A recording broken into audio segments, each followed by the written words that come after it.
Sir আসসালামু আলাইকুম। জি sir, আল্লাহর রহমতে ভালো আছে। আপনি কেমন আছেন? Alhamdulillah. Okay.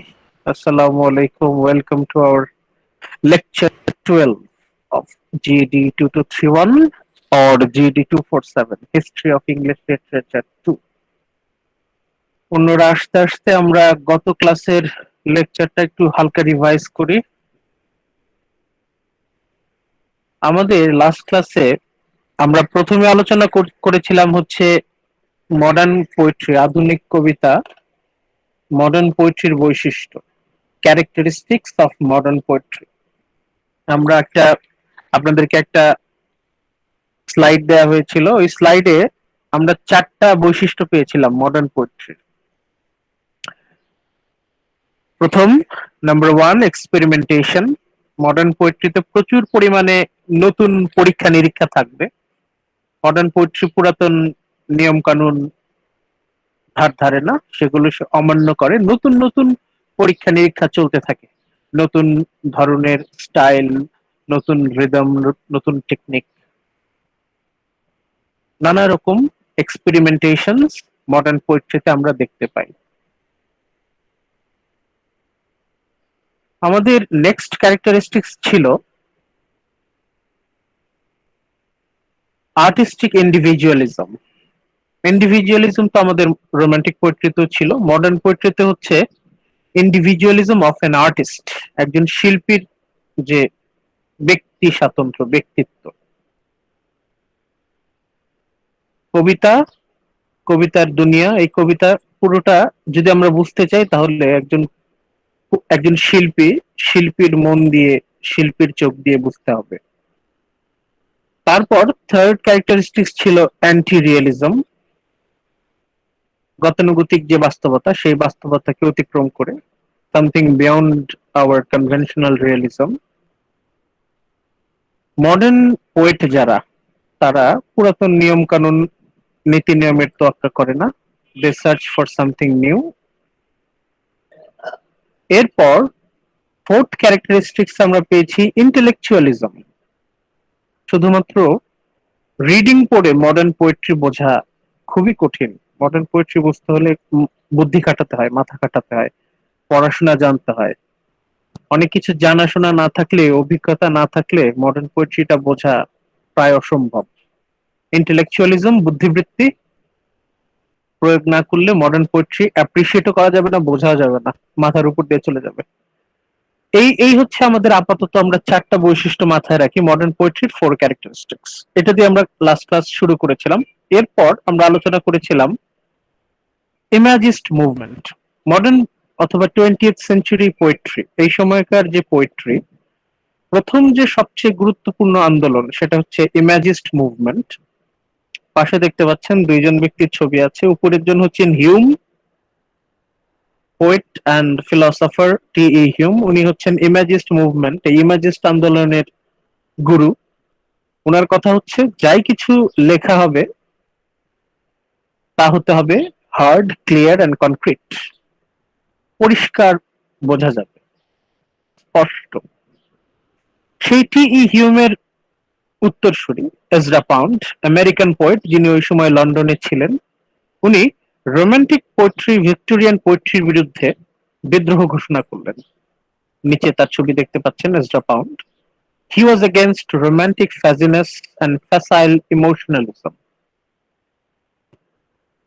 রোমান্টিসিজম অনেক অনেক সময় ডাবল মিনিং আমাদের সামনে হাজির করে এবং সেটার অনেক অর্থ আমরা স্পষ্টভাবে বুঝতে পারি না। এই যে অস্পষ্টতা, কখনো কখনো হয়তো কবিতায় অস্পষ্টতা প্রয়োজন, কিন্তু এজরা পাউন্ড হচ্ছে আননেসেসারি অ্যাম্বিগুইটি, ইমোশনালিজম, আনক্লিয়ার, ভেইগ যে লাইনগুলো, যেগুলো পড়ে বোঝা যায় না, অস্পষ্ট, এইসব কবিতার বিরুদ্ধে এজরা পাউন্ড বিদ্রোহ ঘোষণা করলেন।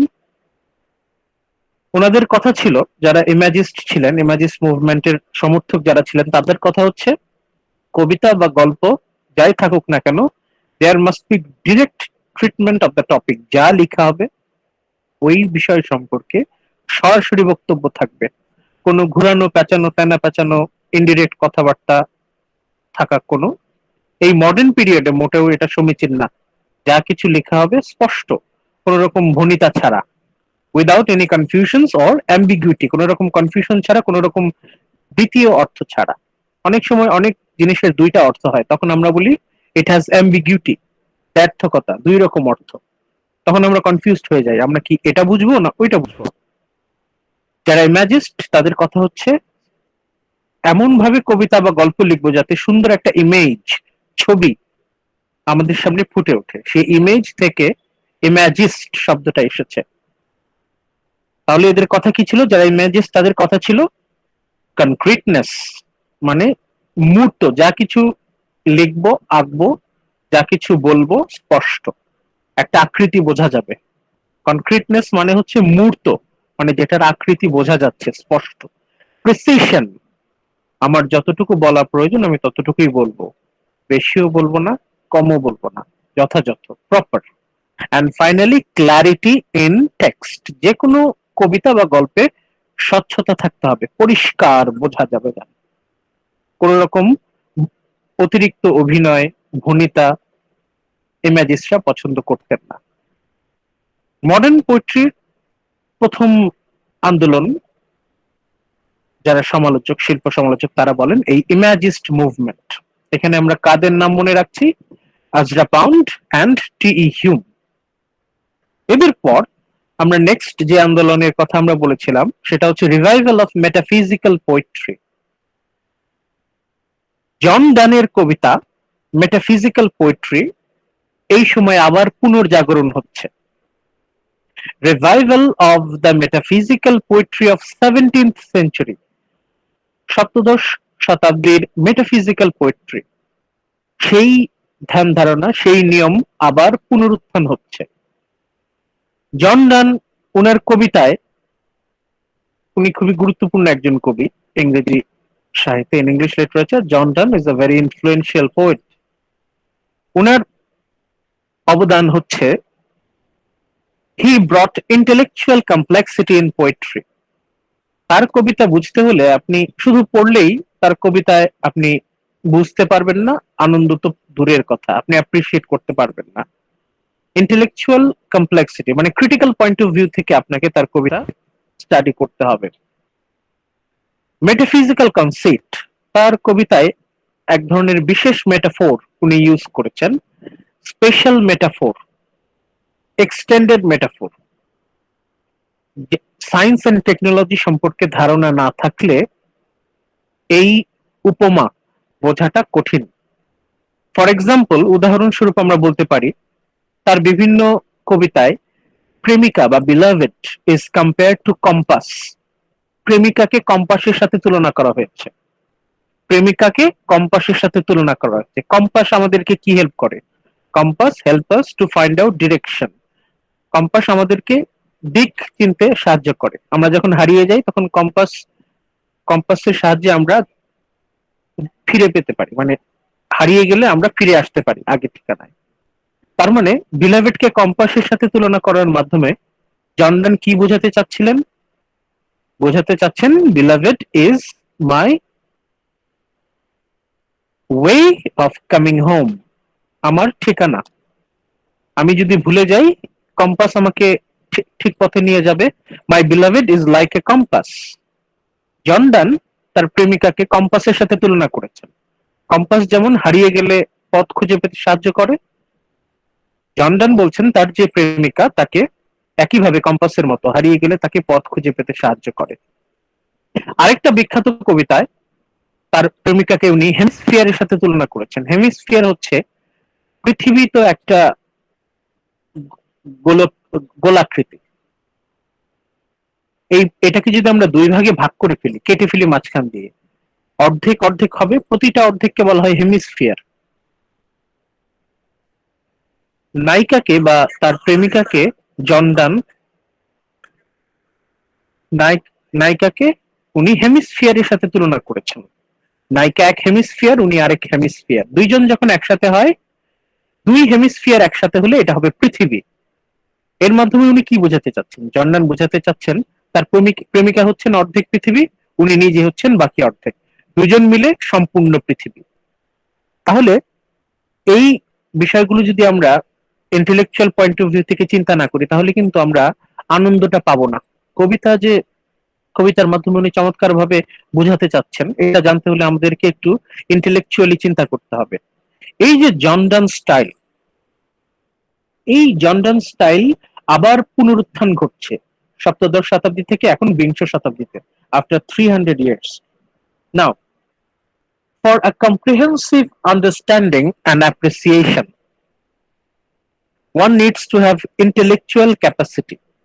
আমরা যদি মেটাফিজিক্যাল পোয়েট্রি বুঝতে চাই বা পড়ে আনন্দ পেতে চাই, তাহলে আমাদেরকে ক্রিটিক্যালি চিন্তা করতে হবে। আমাদেরকে কি থাকতে হবে? ইন্টেলেকচুয়াল ক্যাপাসিটি থাকতে হবে।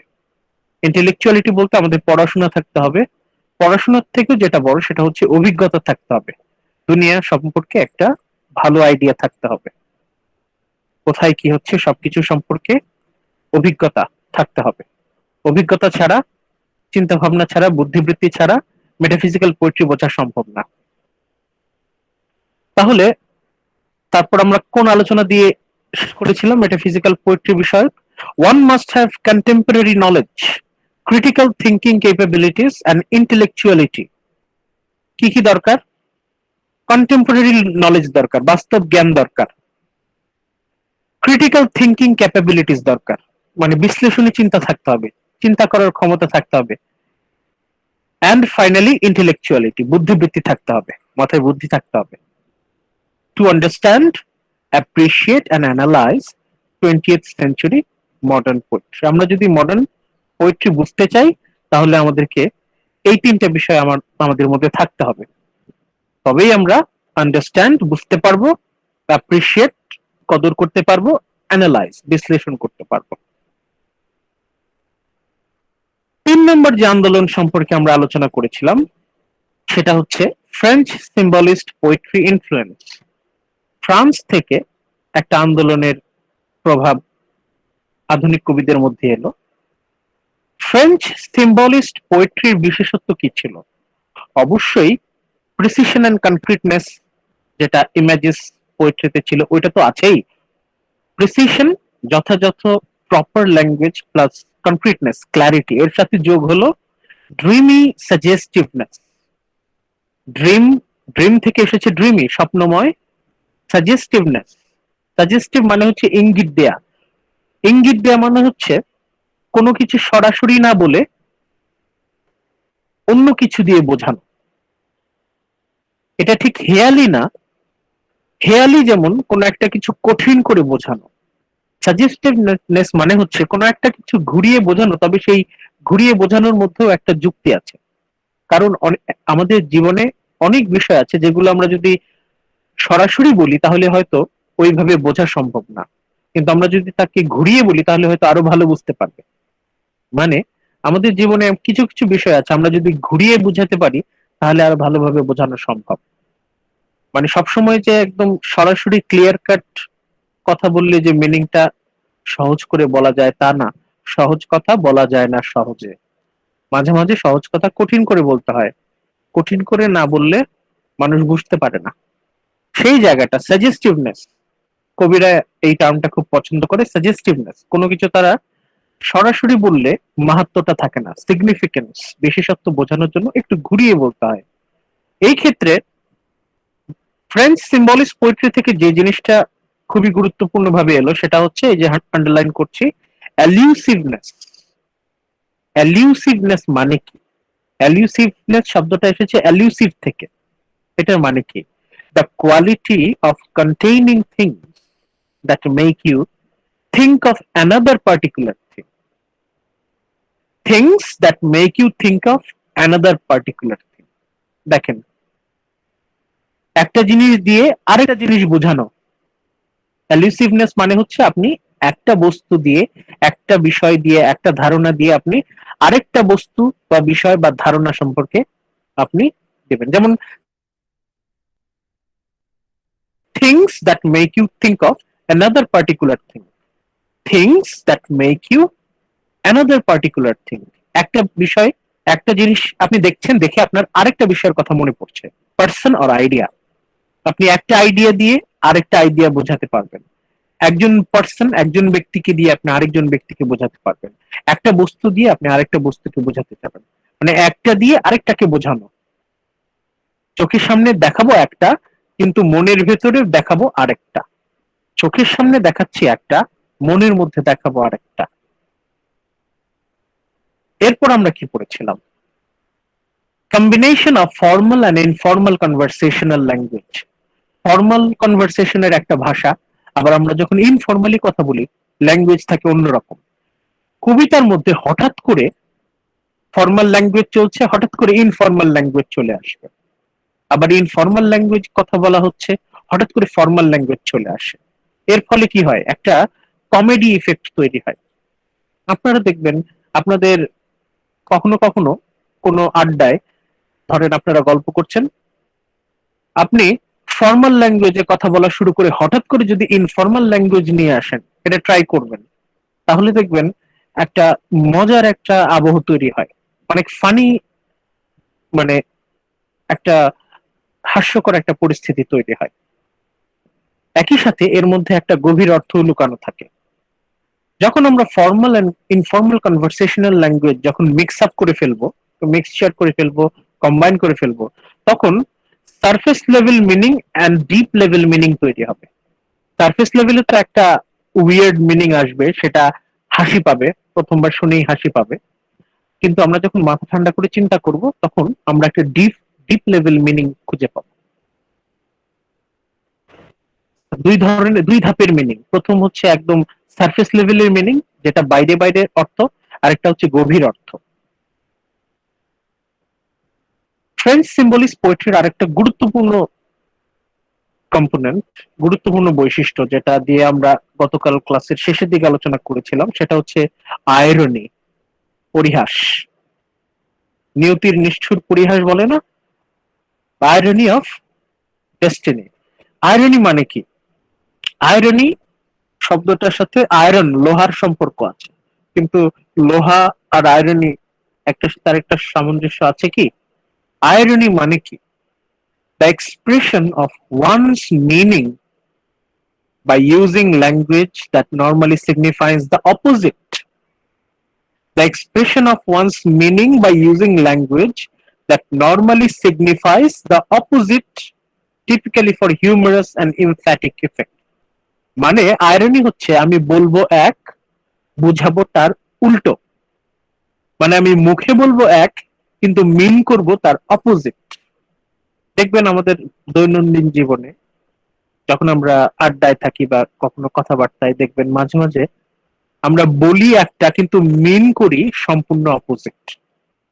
এটা সার্কাজম, অনেকেই আপনাদের ধারণা থাকতে পারে। যেমন আমাদের দেশে অনেক হ্যান্ডসাম হ্যান্ডসাম হিরো আছে, তাদেরকে আমরা মাঝে মাঝে বলে ফেলি বিউটিফুল হিরো। মাঝে মাঝে দেখা যায় বিউটিফুল হিরোইনকে আমরা বলি হ্যান্ডসাম হিরোইন। কেন?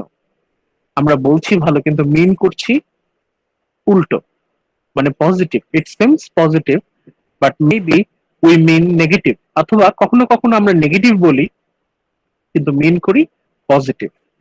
একটা বলে তার উল্টোটা বোঝানো, এটাই হচ্ছে আয়রনি। আরেকটু যদি ক্লিয়ার করি, সারফেস লেভেলে প্রথম প্রথম মনে হবে একটা জিনিস পজিটিভ, ডিপ লেভেলে গিয়ে হয়তো মনে হবে আরে না, এটা তো নেগেটিভ। একইভাবে সারফেস লেভেলে মনে হতে পারে এটা নেগেটিভ, ভালো মতো চিন্তা করে ডিপ লেভেলে গেলে মনে হবে এটা তো পজিটিভ। মানে বলবো এক, বোঝাবো সম্পূর্ণ আলাদা, সম্পূর্ণ উল্টো। অ্যালিউসিভনেস আর আয়রনি, এই দুইটার মধ্যে পার্থক্য হচ্ছে, অ্যালিউসিভনেসে আমি বলছি এক, বুঝাচ্ছি বুঝাচ্ছি হয়তো আরেকটা, কিন্তু এটা যে সবসময় উল্টোটা তা না। অনেক সময় কাছাকাছি জিনিসও আমরা বুঝাতে পারি, হয়তো দুটার মধ্যে মিল আছে, এ আর বি, এই দুইয়ের মধ্যে মিল আছে, আমি এ দিয়ে বি বুঝাতে পারি। অ্যালিউসিভনেস মানে এই দুইটার মধ্যে মিল থাকবে। আয়রনি হচ্ছে যখন আমি একটা দিয়ে আরেকটা বুঝাই কিন্তু এই দুইয়ের মধ্যে কোনো মিল থাকে না। এই হচ্ছে অ্যালিউসিভনেস আর আয়রনির মধ্যে পার্থক্য। লাস্ট ক্লাসে আমরা যে টপিকটা দিয়ে আমাদের লেকচার 11 শেষ করেছিলাম, উনি হচ্ছেন আমাদের মডার্ন পোয়েট্রির খুবই গুরুত্বপূর্ণ one of the greatest modern poet T S. Eliot, Thomas Stearns Eliot, উনার সবচেয়ে বড় অবদান কি? উনার সবচেয়ে বড় অবদান আমরা পড়েছিলাম ক্লাসে, গত ক্লাসে।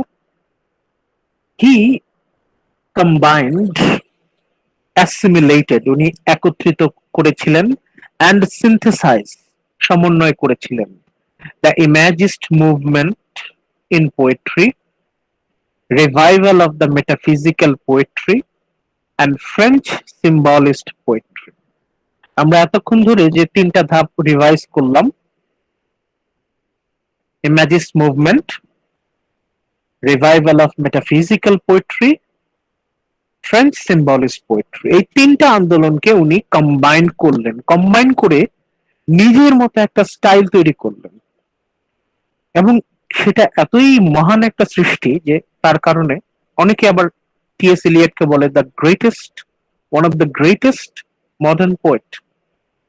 In his poetry we find clarity, স্পষ্টতা পাই, প্রিসিশন, একদম যথার্থতা, যতটুকু প্রয়োজন ততটুকু, ইন্টেলেকচুয়াল কমপ্লেক্সিটি। টি.এস. এলিয়টের কবিতা বুঝতে চাইলে আপনার দুনিয়া সম্পর্কে অনেক জ্ঞান থাকতে হবে, অনেক পড়াশোনা থাকতে হবে। পড়াশোনার থেকেও বড় যেটা, সেটা হচ্ছে বাস্তবতা সম্পর্কে আপনার অভিজ্ঞতা থাকতে হবে। আপনার যদি অনেক দেখাশোনা না থাকে, আপনার জ্ঞান যদি, বাস্তব জ্ঞান যদি যথেষ্ট গভীর না হয়, তাহলে আপনি এলিয়টের কবিতা ধরতে পারবেন না, বুঝতে পারবেন না। At the same time allusiveness and irony, উনি খুব চমৎকার ভাবে অ্যালিউসিভনেস অ্যান্ড আইরনির ইউজ করেছেন। উনার কবিতায় উনি বলেন এক, বোঝান তার সম্পূর্ণ উল্টো, অথবা বোঝান এক, বলেন তার কাছাকাছি অন্য একটা। তবে এটাকে আমরা হেয়ালি বলবো না, বরং এই অ্যালিউসিভনেস অ্যান্ড আইরনি, এই দুইটা ইউজ করে উনি আরো ভালোভাবে আমাদেরকে বোধ, আমাদের মধ্যে রিয়েলাইজেশন আনতে পারছেন। টি.এস. এলিয়টের সবচেয়ে বিখ্যাত কবিতাগুলোর মধ্যে একটা, যেটা আপনারা ভবিষ্যতে পড়বেন, ইন 20th সেঞ্চুরি লিটারেচার 1-এ পড়বেন, the love song of J. Alfred Prufrock. এটা আপনারা হয়তো অনেকেরই পড়া থাকতে পারে। The love song of J. Alfred Prufrock, এইখানে উনি দেখিয়েছেন the complexity, the absurdity and pain of modern life. Modern life কতটা নিষ্ঠুর হতে পারে, কতটা জটিল হতে পারে, তার একটা ব্যাখ্যা খুব সুন্দরভাবে the love song of J. Alfred প্রুফ্রকে উনি দিয়েছেন। এই love song of J. Alfred Prufrock, এটাকে বলা হয় one of the most significant modern poem of 20th century. এরপর 1922 সালে টি.এস. এলিয়ট একটা বই প্রকাশ করেন। আজকের আমাদের লেকচার, এতক্ষণ কিন্তু আমরা রিভাইজ দিলাম, এখন আমরা আমাদের লেকচারটা শুরু করছি। আমরা নতুন নতুন টপিকে যাচ্ছি। দেখেন, একটা বইয়ের নাম লেখা আছে the waste land. The waste land. আমরা আপনাদের যখন এই যে সেকেন্ড স্লাইডে ক্যারেক্টারিস্টিক্স অফ মডার্ন পোয়েট্রি যখন দেখাচ্ছিলাম, তখন দেখেন পাশে একটা বইয়ের প্রচ্ছদ দেয়া আছে, the waste land by T S. Eliot. দেখেন, এটা উইনার অফ ডায়ালস 1922 অ্যাওয়ার্ড, 1922 সালে এটা পাবলিশ হয় এবং ওই বছরই এটা পুরস্কার পায়। ওই সময় the prize of $2,000 is given annually to a young American writer in recognition of his service of 2 letters. 1922 সালে উনি এই কবিতার বইয়ের জন্য বছরে $2,000 করে পেতেন। 1922 সালে বছরে $2,000 করে উনি পেতেন পুরস্কার স্বরূপ, রয়্যালটি স্বরূপ। মানে ওই সময়কার ওই 20th সেঞ্চুরির ফার্স্ট হাফে এই বইটা খুবই গুরুত্বপূর্ণ একটা বই, দ্য ওয়েস্টল্যান্ড। আমরা আমাদের বইতে ফেরত যাই, বইতে চলে যাই, আমরা এখান থেকে শুরু করি। 1922, 1922, the year of the publication of the Wasteland. 1922 সালে টি.এস. এলিয়ট ওনার কবিতার বই দ্য ওয়েস্টল্যান্ড পাবলিশ করলেন। A major revolution occurred in English, এবং এই কবিতার বই পাবলিশ করার মাধ্যমে একটা বিপ্লব সূচিত হলো। And for that matter,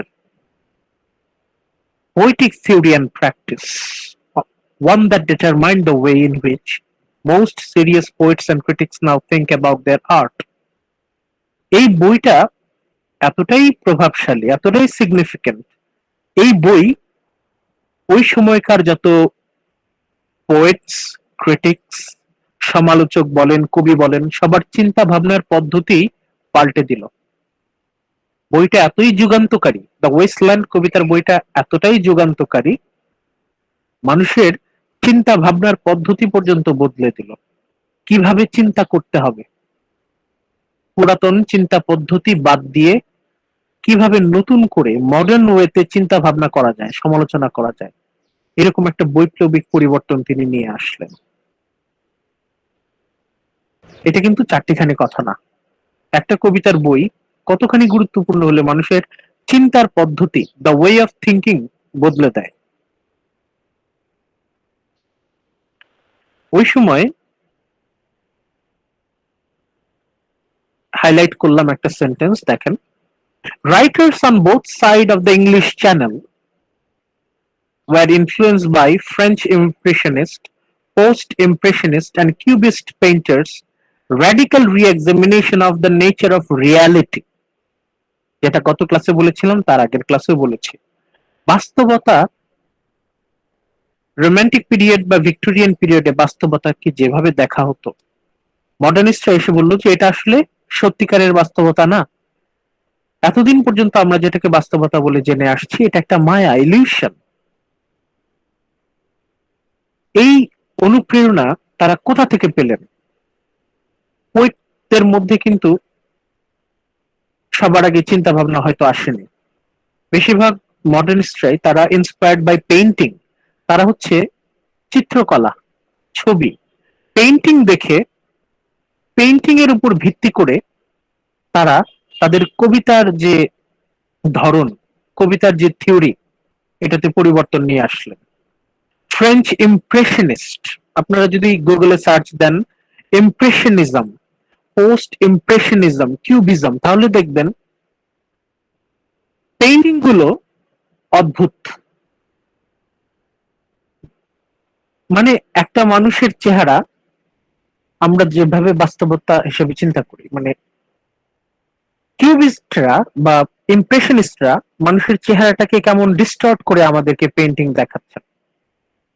মানে এক নজর দেখলে মনে হবে উদ্ভট, অসম্ভব সব পেইন্টিং, কিন্তু এগুলো বাতিল করে দেওয়ার মতো না। এগুলো আমাদেরকে চিন্তা করতে শেখায় যে আমরা আসলে যা দেখি এটাই কি বাস্তবতা, যেটা আমরা শিখি, যেটা আমরা স্কুলে বা কলেজে বা ইউনিভার্সিটিতে বাস্তবতার জ্ঞান লাভ করি, এটা কি আসলেই সত্যিকারের বাস্তবতা, নাকি আমরা ধোঁকা খাচ্ছি? পেইন্টারদের কাছ থেকে কবিরা অনুপ্রেরণা নিলেন। মডার্ন মডার্ন কবিতা, মডার্ন পোয়েট্রি খুবই directly and indirectly inspired by modern painting. আপনারা গুগলে গিয়ে মডার্ন পেইন্টিং সার্চ করতে পারেন, বা পোস্ট ইমপ্রেশনিজম, কিউবিজম, সুরিয়ালিজম, এইসব যখন আপনারা সার্চ করবেন তখন দেখবেন অনেকগুলো ছবি আপনাদের সামনে আসবে। মডার্ন পেইন্টিং গুলো, এগুলো দেখবেন মানুষের আকৃতি ঠিক নাই, চোখ ভুল জায়গায়, নাক ভুল জায়গায়, গায়ের রং এমন অবাস্তব রং, গাঢ় নীল রং, গাঢ় সবুজ রং। কেন করছেন? পেইন্টিংরা আমাদেরকে চ্যালেঞ্জ করছেন যে আসলে আমরা যেটাকে বাস্তবতা মনে করে শান্তিতে ঘুমিয়ে আছি, আসলে কি সেটাই কি বাস্তবতা কিনা? আমরা কি ভুল দেখছি? আমরা কি ভুল শিখছি, ভুল জানছি? মডার্ন পেইন্টাররা আমাদেরকে সেই ঘুম থেকে টেনে তোলার চেষ্টা করছেন। মডার্ন পেইন্টারদের কাছ থেকে ইন্সপায়ার্ড হয়ে মডার্ন যারা পোয়েট, তারা আমাদেরকে অ্যাটাক করছেন, আমাদেরকে আক্রমণ করছেন, এমন এমন কবিতা লিখছেন আমরা ঘাবড়ে যাচ্ছি, ভয় পেয়ে যাচ্ছি। কেন? আমরা যাতে চ্যালেঞ্জ করি, আমরা যেন মুখ বুঝে সবকিছু মেনে না নেই, আমাদেরকে চ্যালেঞ্জ করতে শিখতে হবে। আমাদের সেই শক্তিটা মনের মধ্যে থাকতে হবে যাতে আমরা যে কোনো কিছু চ্যালেঞ্জ জানাতে পারি।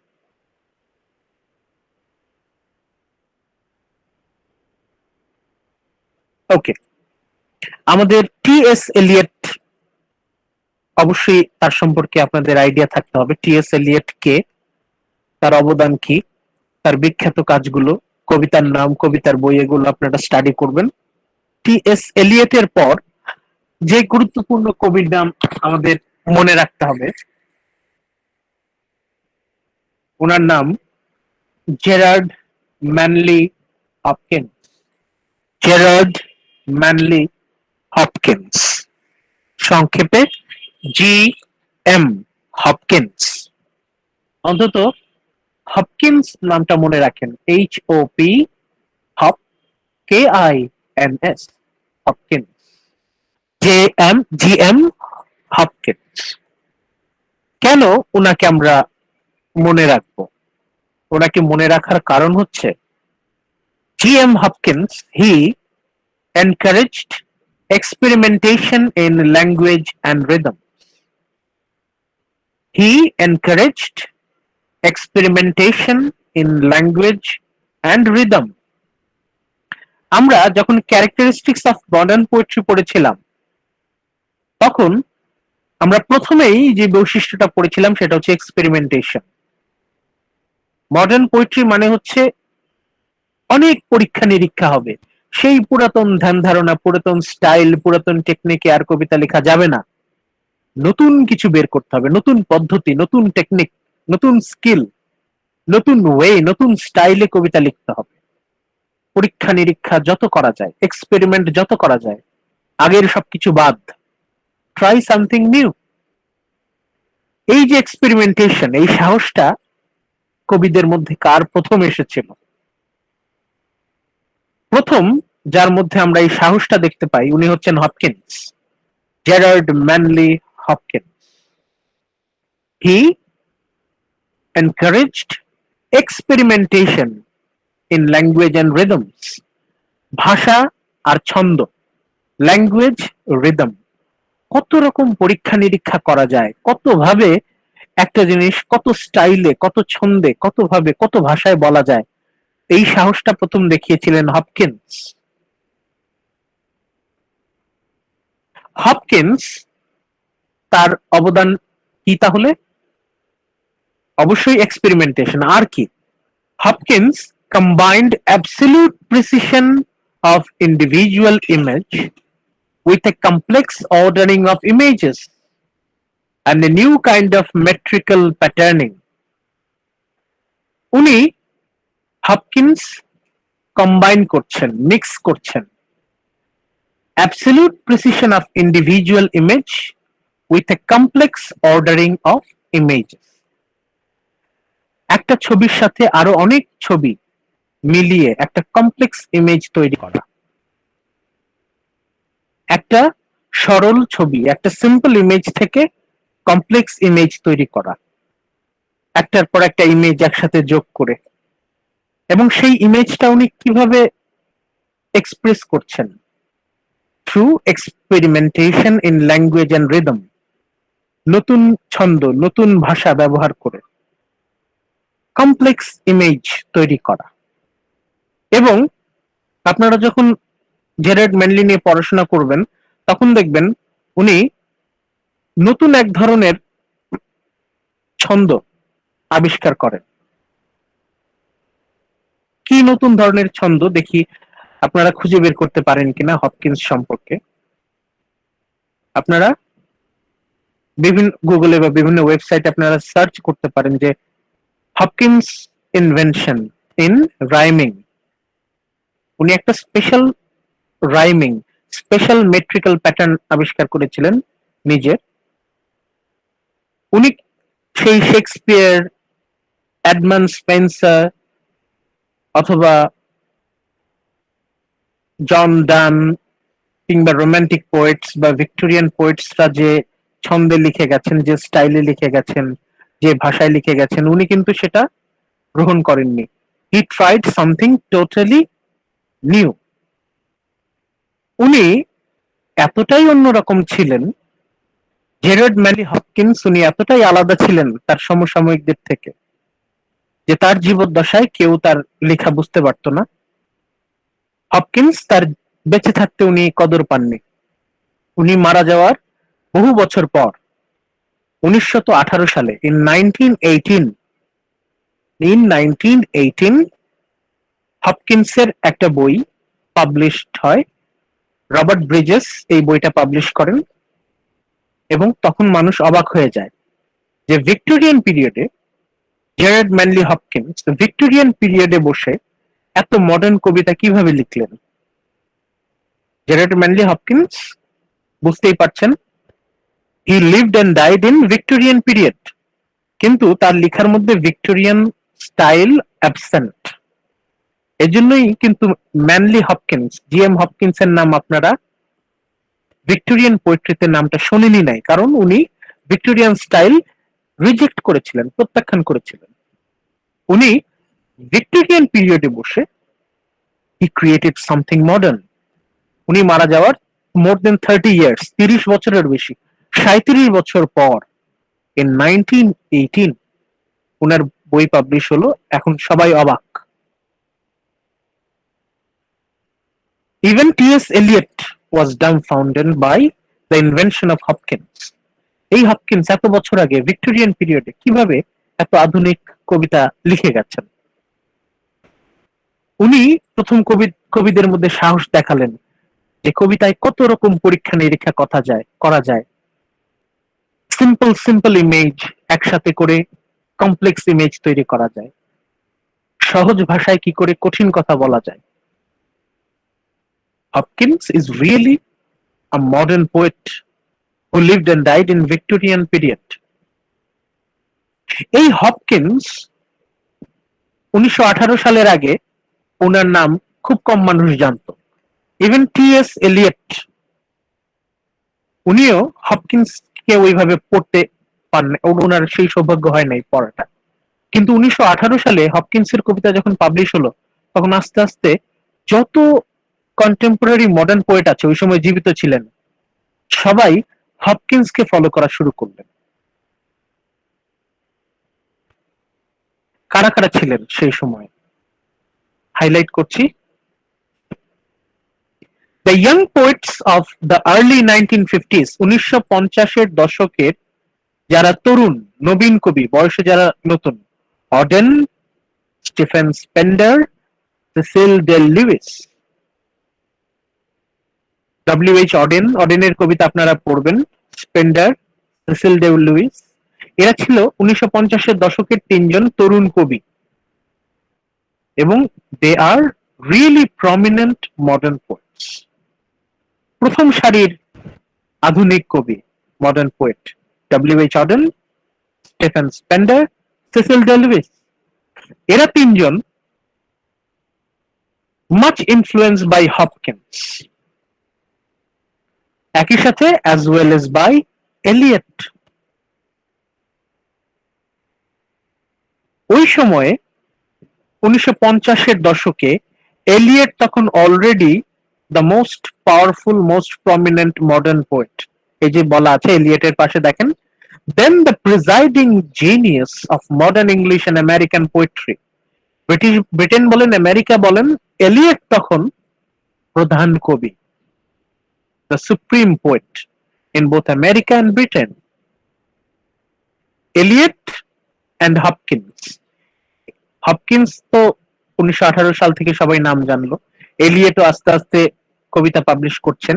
এই হপকিন্স, এলিয়ট এই দুইজন মিলে যারা নতুন কবি, যারা বয়সে তরুণ, তাদেরকে অনুপ্রেরণা দেওয়া শুরু করলেন। নতুন কারা আছেন? Auden, Stephen Spender, Cecil Day Luis.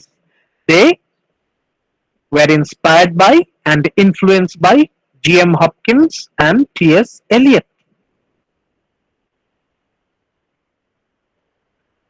শুধুমাত্র তারাই না, not only Hopkins and Eliot, আরো কিছু পুরাতন কবির প্রভাব আমরা মডার্ন পোয়েট্রিতে পাই। By variety of other poets from 16th century, John Skelton to Wilfred Owen.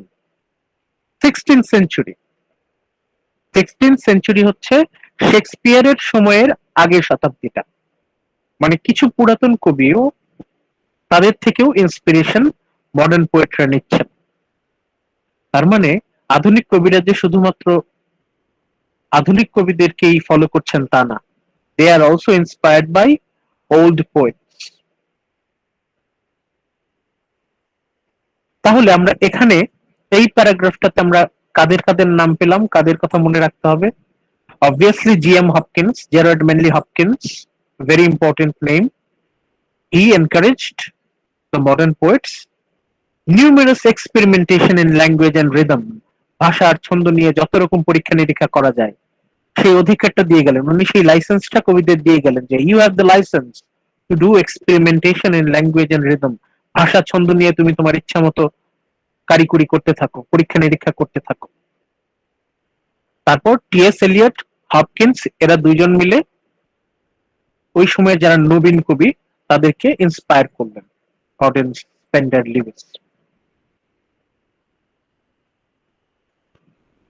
এর পরবর্তীতে আমরা যে বিশেষ ব্যক্তির কথা, বিশেষ কবির কথা বলবো, বিশেষ করে উনি কে আমি হাইলাইট করছি। Meanwhile, the remarkable career of Yeats,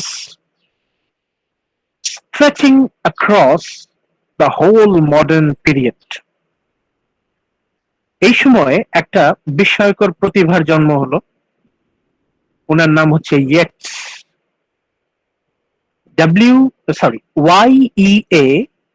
YEATS, Yeats, YEATS, Yeats, WB Yeats. ওনার পুরো নাম হচ্ছে William Butler Yeats. William Butler Yeats. উনি এসে নতুন এক প্রেরণার জন্ম দিলেন। উনি দেখালেন কবিতা কত বিচিত্র হতে পারে। হাইলাইট করলাম, এই পার্টটা খুবই ইম্পর্টেন্ট বোঝার জন্য ইয়েটসের অবদান। ইয়েটস দেখালেন how a truly great poet, একজন সত্যিকারের মহান কবি, can reflect the varying development of his or her age. একজন কবি তার লেখার মাধ্যমে যুগে যুগে কবিতা কিভাবে বদলে যাচ্ছে, কবিতা রূপান্তর ঘটছে, এটা ফুটিয়ে তুললেন। Yet maintain an unmistakably individual accent. নিজের বিশেষত্ব, নিজের স্টাইল বজায় রেখে কবিতার মাধ্যমে যুগে যুগে আধুনিক কবিতা কিভাবে বদলে যাচ্ছে তার একটা ছবি ইয়েটস ফুটিয়ে তুললেন। মানে উনি ওনার যে অভিনব স্টাইল, ওনার নিজস্বতা, ওনার যে মৌলিকতা, এটাকে উনি বজায় রেখেছেন। একই সাথে উনি কবিতার বিবর্তনকে নিজের কবিতায় ফুটিয়ে তুলেছেন। মানে আমরা যদি ইয়েটসের কবিতা শুধু পড়ি, if we only study WB Yeats, তাহলে আমরা মানে মোটামুটি ইতিহাস পড়া হয়ে যাবে কবিতার। যুগে যুগে কবিতা কিভাবে বদলে যাচ্ছে তার একটা ইতিহাস আমরা পেয়ে যাই ইয়েটসের মধ্যে। Yeats himself is a history, উনি নিজেই ইতিহাস। এতক্ষণ পর্যন্ত আমরা যাদের নাম আমরা বলেছি, টি.এস. এলিয়ট, প্রথমে তো আমরা বলেছি এজরা পাউন্ড, হিউমের কথা বলেছি, এরপর টি.এস. এলিয়ট, তারপর হপকিন্স। এদের কবিতার আমরা এত বেশি পরিবর্তন কখনো খেয়াল করিনি। ওনাদের মধ্যে আমরা একটা ফিলোসফি দেখেছি, কিন্তু ইয়েটসের মধ্যে আমরা পুরো কবিতার বিবর্তন চোখে পড়ে। মানে উনার নিজস্বতা বজায় রেখে উনি কবিতার বিবর্তন, মানে উনি বিভিন্ন সময়ে উনার জীবনের বিভিন্ন বয়সে উনি বিভিন্ন ফিলোসফি, বিভিন্ন ডেভেলপমেন্টকে রেসপেক্ট করে উনি কবিতা লিখে গেছেন। কিভাবে? Beginning among the aesthetics of 1890s,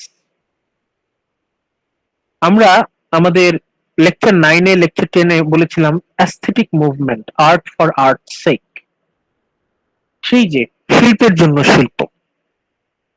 Yeats সেই ফিলোসফি ফলো করে কবিতা লিখেছেন। Turning letter to a more tough and spare ironic language without losing its characteristics and verbal magic. Aesthetic মুভমেন্টের পর ইমাজিস্টিক মুভমেন্ট নিয়ে আমরা কথা বলেছিলাম। ইয়েটস ইমাজিস্ট মুভমেন্টে ইমাজিস্ট স্টাইলে কবিতা লিখেছেন। পরবর্তীতে ইন্টেলেকচুয়াল কমপ্লেক্সিটি, মেটাফিজিক্যাল স্টাইল, উনি মেটাফিজিক্যাল স্টাইলেও লিখেছেন। এই যে পরবর্তীতে আমরা দেখেন এখান থেকে লেখা আছে working out his own notion of symbolism and bringing them in different ways into his poetry, developing in his full maturity in a rich symbolic and metaphysical poetry. মানে যুগে যুগে যত আন্দোলন হয়েছে, ইয়েটস সব স্টাইলে উনি কবিতা লিখেছেন। নিজস্বতা মৌলিকতা বজায় রেখে উনি সব স্টাইলেই কবিতা লিখেছেন। উনি অ্যাস্থেটিক্স মুভমেন্ট ফলো করে কবিতা লিখেছেন, ইমাজিস্ট মুভমেন্ট ফলো করে কবিতা লিখেছেন। পরবর্তীতে রিভাইভাল অফ মেটাফিজিক্যাল পোয়েট্রি, এটার উপর ইন্সপায়ার্ড হয়ে উনি কবিতা লিখেছেন। ফ্রেঞ্চ সিম্বলিজম, এটার উপর ফোকাস করেও লিখেছেন। নিজের মৌলিকতা, নিজের বৈশিষ্ট্য বজায় রেখে উনি সব রকমের স্টাইলে কবিতা লিখেছেন। With its own curiosity, haunting cadences, and its imagery, both shockingly realistic and movingly suggestive. ইয়েটসের কবিতা আমাদেরকে আঘাত করে, আমরা ভয় পাই, আমরা ব্যথা পাই। We are hurt, we are shocked, আমরা শকড হই। এত চমৎকার করে ইয়েটস আমাদেরকে বাস্তবতা তুলে ধরছেন আমাদের সামনে, আমাদের চোখের পর্দা উঠে যাচ্ছে। আমরা আমরা এতদিন যাকে বাস্তবতা বলতাম, সেটা যে মায়া, সেটা যে মরীচিকা, সেটা আমাদের চোখের সামনে স্পষ্ট হয়ে যাচ্ছে। আমরা বাস্তবতাকে আরো কঠিন ভাবে চ্যালেঞ্জ করতে পারছি। শকিংলি রিয়েলিস্টিক অ্যান্ড মুভিংলি সাজেস্টিভ, ইয়েটস সম্পর্কে অ্যাব্রামস এই কথাটা বলছেন যে ইয়েটস শকিংলি রিয়েলিস্টিক, উনি এত বেশি বাস্তব, এত বেশি বাস্তবতা তার লেখায় যে আমরা ভয় পেয়ে যাই। বাস্তবতা কত নিষ্ঠুর হতে পারে, কত ব্রুটাল হতে পারে, সেটা ইয়েটস আমাদের চোখে আঙ্গুল দিয়ে দেখিয়েছেন। অ্যান্ড মুভিংলি সাজেস্টিভ, সেই যে সাজেস্টিভনেস, এলুসিভনেস, একটা জিনিস দিয়ে অন্য একটা জিনিসকে বোঝানো, কাছাকাছি মিনিং, আবার আইরনি, একটা কিছু বলে সম্পূর্ণ উল্টা অপোজিট কোনো কিছু বোঝানো। Yeats's work itself is a history. W.B. Yeats, William Butler ইয়েটসের যে কাজ, ইট ইটসেলফ আ হিস্টোরি, নিজেই ইতিহাস। মানে তার লেখা যদি আমরা স্টাডি করি, তাহলে মডার্ন কবিতার ইতিহাস স্টাডি করা হয়ে যাবে। Modern poetry history study will be completed if we study W.B. Yeats's work. Yeats's work is itself a history of English poetry between 1890 to 1959. পুরো মডার্ন পিরিয়ড জুড়ে W.B. Yeats কবিতা লিখে গেছেন। বহুদিন বেঁচে ছিলেন, অনেক লিখেছেন, এবং সব ধরনের পদ্ধতিতে, সব টেকনিক ফলো করে W.B. Yeats কবিতা লিখেছেন। তারপরও প্রতিটা কবিতায় তার নিজস্বতা আমরা খুঁজে পাই। ইয়েটসকে যদি আমরা মন দিয়ে স্টাডি করি, আমরা মডার্ন পোয়েট্রির হিস্টরি স্টাডি করা হয়ে যাবে। Yet he is always Yeats. Yet he is always Yeats, unique and inimitable. Yeats সে এতটাই অন্যরকম সবার চাইতে, এতটাই ইউনিক যে তাকে অনুকরণ করা প্রায় অসম্ভব। Without doubt the greatest English speaking poets of his age, তার সমসাময়িক কবিদের মধ্যে, মানে ওই সময়ে one of the greatest English speaking poets, W.B. Yeats। ঠিক আছে, W.B. Yeats সম্পর্কে তাহলে আমরা গুরুত্ব দিতে হবে। তাহলে আমরা মেজর ইনফ্লুয়েন্স কাদেরকে পাচ্ছি? টি.এস. এলিয়ট সম্পর্কে আপনাদের স্টাডি করতে হবে, তারপর জি.এম. হপকিন্স, এরপর আমরা গুরুত্বপূর্ণ পেলাম হচ্ছে W.B. Yeats। এর মাঝে আমরা কিছু ছোট ছোট নাম পেয়েছি যেগুলো পরে আবার রিপিট হবে।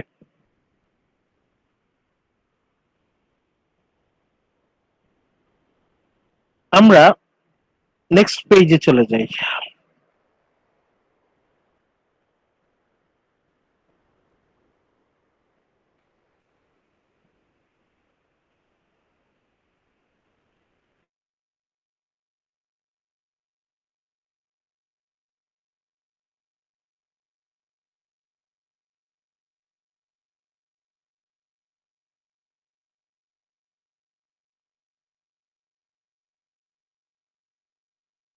একটু অপেক্ষা করবেন, লোড হচ্ছে।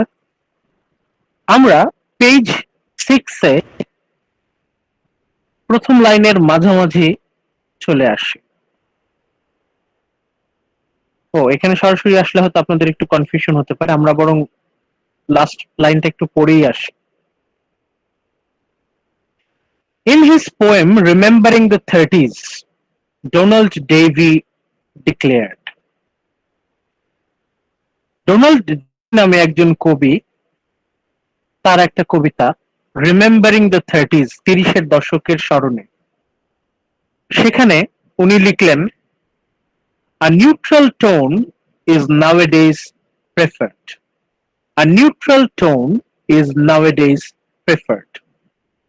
Neutral tone, neutral tone. এতক্ষণ পর্যন্ত আমরা যত কবির নাম বললাম, মেজর কারা কারা ছিলেন? TS. Eliot, GM. Hopkins, WB. Yeats.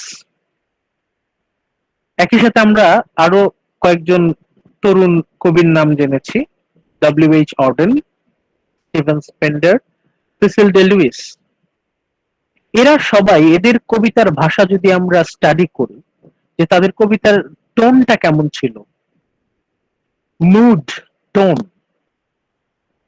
আমরা দেখব তাদের কবিতায় আমরা কোনো উত্তেজনা, কোনো কর্কশ ভঙ্গি, মানে কোনো অস্থিরতা আমরা খুঁজে পাই না।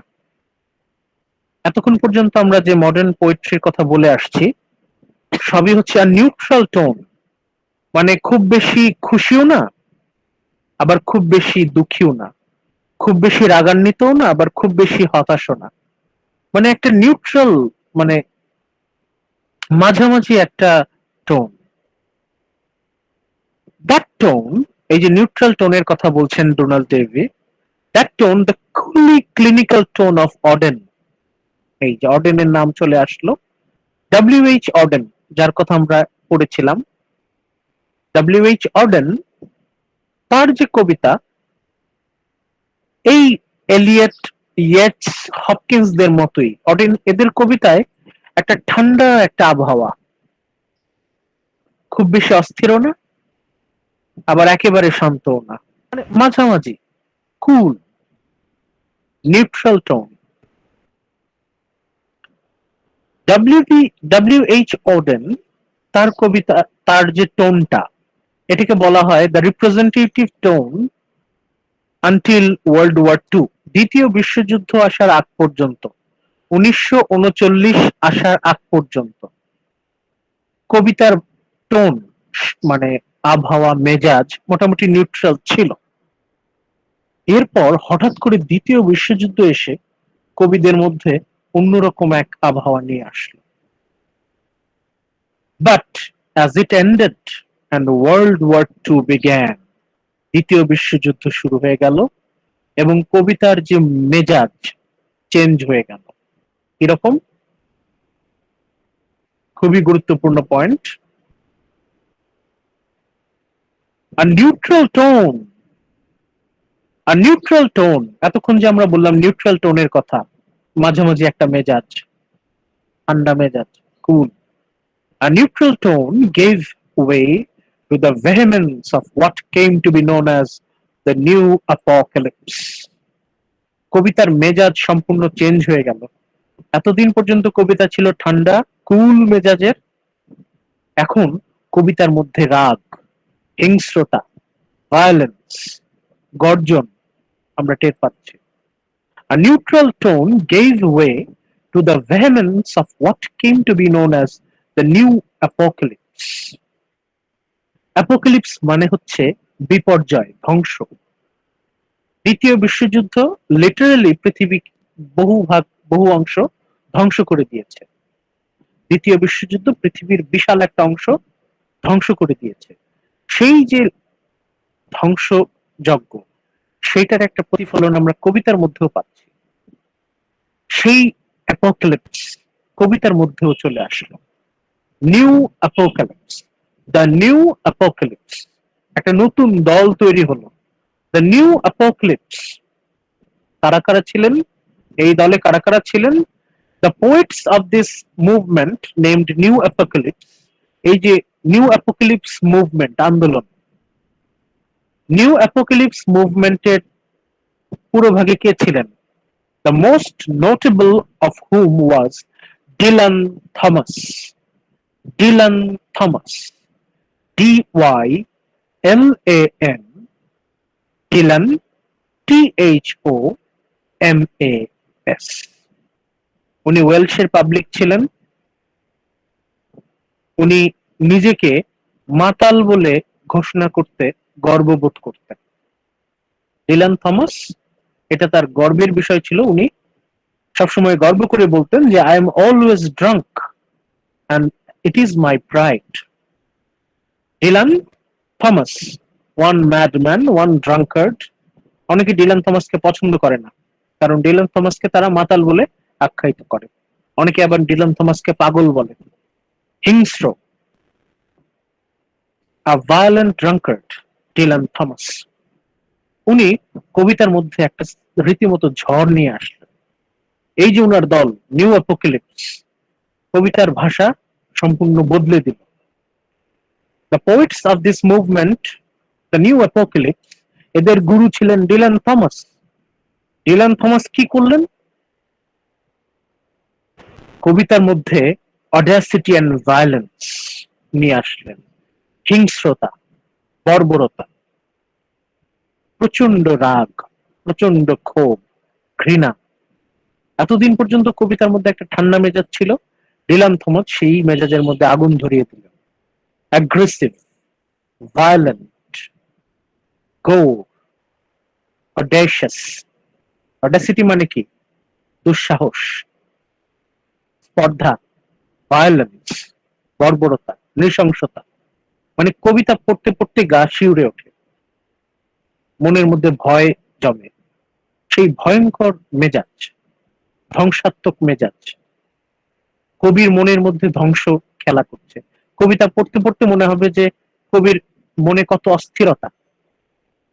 কবি মনে হয় এই মুহূর্তে পৃথিবী ছিন্ন ভিন্ন ধ্বংস করে দেবে, এরকম প্রচন্ড রাগ, প্রচন্ড ঘৃণা কবিতার ভাষায় প্রতিটা শব্দে শব্দে ডিলান থমাস নিয়ে আসলেন। Audacity and violence, audacity and violence, to the example of French surrealist poets and painters. এই রাগ, এই ক্ষোভ, তীব্র রাগ, এটা কোথা থেকে আসলো? It was inspired by French surrealist poets and painters. পরাবাস্তববাদী যারা পেইন্টার ছিলেন তাদের কবিতা থেকে ইন্সপায়ার্ড হয়ে কবিরা বললেন, আমাদের কবিতার ভাষায় সবসময় এরকম পুতুপুতু হবে কেন? সবসময় এরকম মেদামার্কা ভাষা কেন? কবিতা হতে হবে প্রচন্ড তীব্র, কর্কশ, যেন মানুষের ঘুম ভেঙে যায়। মানুষ কিরকম স্বপ্নের মধ্যে, ঘুমের মধ্যে ঘুমিয়ে আছে, জেগে জেগে ঘুমাচ্ছে। মানুষকে যদি ধমক না দেয়া হয়, মানুষকে যদি তীব্র ভয়ঙ্কর কিছু না বলা হয়, তাহলে তো সে ঘুম থেকে জাগবে না। মানুষকে ঘুম থেকে তুলতে হবে। এদের কাজ কি ছিল? এই ডিলান থমাস আর তার যে সাঙ্গপাঙ্গ চেলারা, তাদের উদ্দেশ্য কি ছিল? Who sought to express, often by free association, the operation of subconscious mind. Dylan Thomas আর তার অনুসারী যারা, তারা বলল যে আমাদের অবচেতন মন কিভাবে কাজ করে, কিভাবে অবচেতন মন কাজ করে, সাবকনশিয়াস মাইন্ড, এইটাকে ফুটিয়ে তোলা। এই অনুপ্রেরণাটা আসলো সুরিয়ালিস্ট পেইন্টারদের কাছ থেকে।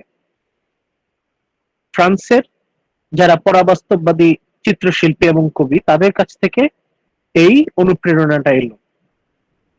সুরিয়ালিজমের মূল কথা হচ্ছে দ্য স্টাডি অফ সাবকনশিয়াস, আমাদের অবচেতন মন, আমাদের কল্পনা, আপনারা দেখবেন, আপনারা যখন স্বপ্ন দেখেন তখন অনেক কিছু মিলেমিশে বিদঘুটে কোনো কিছু হয়ে যায়। আমরা যখন অবচেতন মনে কোনো কিছু চিন্তা করি তখন কিন্তু সবসময় লজিকের ধার ধারি না। Our subconscious mind is beyond logic, beyond any reason and explanation. এখন কথা হচ্ছে যে আমরা যতই চেষ্টা করি আমাদের ব্যবহারের মধ্য দিয়ে আমাদের যে সত্যিকারের সত্তা, আমাদের যে সাবকনশিয়াস মাইন্ড, এটা সবসময় বের হয়ে আসে। The operation of subconscious mind, অবচেতন মনের এই যে ক্রিয়াকলাপ, অপারেশন করে কিভাবে, আমাদের অবচেতন মন কিভাবে কাজ করে, সেটাকে বোঝানোর জন্য নতুন এক কবিতার ভাষা প্রয়োজন। আমরা যদি ঘুমিয়ে থাকি, আমরা যদি ঘুমের মধ্যে থাকি, ঘোরের মধ্যে থাকি, তাহলে কিন্তু আমরা আমাদের অবচেতন মন সম্পর্কে জানতে পারবো না। আমরা আমরা ঘুম থেকে যদি না উঠি, আমরা যদি ঘোর থেকে না উঠি, তাহলে আমাদের ভেতর সম্পর্কে আমরা জানতে পারবো না। ডিলান থমাস আর তার যারা অনুসারী, the apocalypse, the new apocalypse, তারা এসে এমন আঘাত করলেন কবিতার মাধ্যমে যে সবাই খেয়াল করতে বাধ্য হলো তাদের ভেতরে সাবকনশিয়াস মাইন্ড। কারা কারা ছিলেন সেই painter? Many of this such as Salvador দালি। আপনারা গুগলে যদি সার্চ দেন দালি, দেখবেন অদ্ভুত গোফওয়ালা একজন পেইন্টার দালি। পাবলো পিকাসো, একেও আপনারা অনেকে চিনে থাকবেন। এদের যে পেইন্টিং, এদের পেইন্টিং কিন্তু প্রথমবার যখন দেখবেন আপনি নিতে পারবেন না, ইউ উইল বি শকড। মানে হিউম্যান ফিগার এত ডিস্টর্টেড, দেখবেন হাত অন্য জায়গায়, পা অন্য জায়গায়, চোখ অন্য জায়গায়, হাত অনেক লম্বা, ঠিক আছে? দেখবেন হয়তো আকাশে হাতি উড়ছে, হাতির হয়তো পিঁপড়ার মতো পা, অথবা বিশাল পিঁপড়া, মানুষের ভিতর থেকে গাছ বের হয়ে আসছে, সমুদ্রের ভিতর থেকে হয়তো বাঘ বেরিয়ে আসছে, এরকম দেখবেন সিমিংলি ইললজিক্যাল। এমনিতে বলতে গেলে মনে হবে যে এর কোনো লজিক নাই, কিন্তু আমরা যদি ঠান্ডা মাথায় চিন্তা করি, that is the portrayal of our subconscious mind. যখন আমরা অন্য মনস্ক হয়ে যাই তখন কিন্তু আমরা এক চিন্তা থেকে আরেক চিন্তায় খুব অজান্তেই চলে যাই। কখন যে আমরা এক চিন্তা থেকে আরেক চিন্তায় চলে যাই এটা আমরা নিজেরাই জানি না। আমাদের সাবকনশিয়াস মাইন্ড হচ্ছে ফ্লুইড, একটার ভিতরে আমরা আরেকটায় চলে যাই। হয়তো আপনি ফুল নিয়ে চিন্তা করছেন, আপনি গাড়ি নিয়ে চিন্তা করা শুরু করে দেবেন। আপনি হয়তো ফোন নিয়ে চিন্তা করছেন, আপনি হয়তো আপনার বান্ধবীর কথা মনে আছে, তাহলে আপনি দেখবেন অর্ধেক স্মার্টফোন অর্ধেক আপনার বান্ধবী হতেই পারে, কারণ আপনি তখন চিন্তা করছেন। চিন্তা করার সময় আমাদের যে দৃশ্য সেটাও গুলিয়ে যায়। হয়তো দেখবেন অর্ধেক ফুল অর্ধেক গাড়ি, মানে একটা সাথে আরেকটা মিশে গেছে। আমাদের যে সাবকনশিয়াস মাইন্ড, অবচেতন মন, এই অবচেতন মনটাকে বুঝতে হবে, নিজেদেরকে বুঝতে চাইলে এটা বুঝতে হবে। ডিলান থমাস যারা, তারা এসে আমাদেরকে সেই ঘোরের ভিতর থেকে বের করে আনতে চাচ্ছেন, এবং কবিতার এই হিংস্রতা, ভয়ঙ্কর যে বাক্য, এটা আমাদেরকে কিন্তু টেনে বের করে নিয়ে আসছে। Many of these, such as Salvador Dali, Pablo Picasso, were both poets and painters, whose poetry was introduced to English readers in translation and in Short History of Surrealism by David Gascoigne, একটা বইয়ে। এটা এটা যদি আমাদের এখন গুরুত্বপূর্ণ না, তবে এইখানে এই প্যারাগ্রাফে আমাদের গুরুত্ব হচ্ছে এই যেটা, the poets of new apocalypse. কারা কারা ছিলেন? Dylan Thomas. এদের মধ্যে ডিলান থমাসের নামটা আপাতত মনে রাখলেই হবে। ডিলান থমাস আর তার গ্রুপটার নাম ছিল দ্য নিউ অ্যাপোক্যালিপস। এটা হচ্ছে নতুন আন্দোলন। এই নতুন আন্দোলনের বিশেষত্ব কি? Violent, aggressive, audacious tone in poetry. কবিতার ঠান্ডা মেজাজ আগুনের মতো জ্বলে উঠল।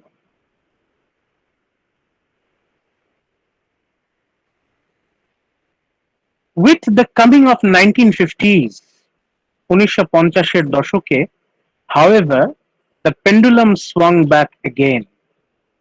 পেন্ডুলাম যখন, আপনারা দেখেছেন ঘড়ির পেন্ডুলাম, একবার যদি এই পাশে যায় পরের বার অপোজিটে চলে যায়, তার পরের মুহূর্তে আবার অপোজিটে চলে আসে, মানে একটা অল্টারনেটিং ফেজ চলতে থাকে। কবিতার ল্যাঙ্গুয়েজ অডেনের সময় একটা কুল মেজাজ ছিল, ঠান্ডা। ডিলান থমাস সেটাকে অ্যাগ্রেসিভে নিয়ে গেলেন, মানে ঠান্ডা থেকে গরমে চলে গেল। এখন পেন্ডুলাম আবার ঠান্ডায় ফেরত আসছে, ঠান্ডা থেকে গরমে চলে গিয়েছিল, আবার ঠান্ডায় ফেরত আসছে। The pendulum swung back again, pendulum আবার আগের জায়গায় ফেরত এসেছে। তাদের কথা কি?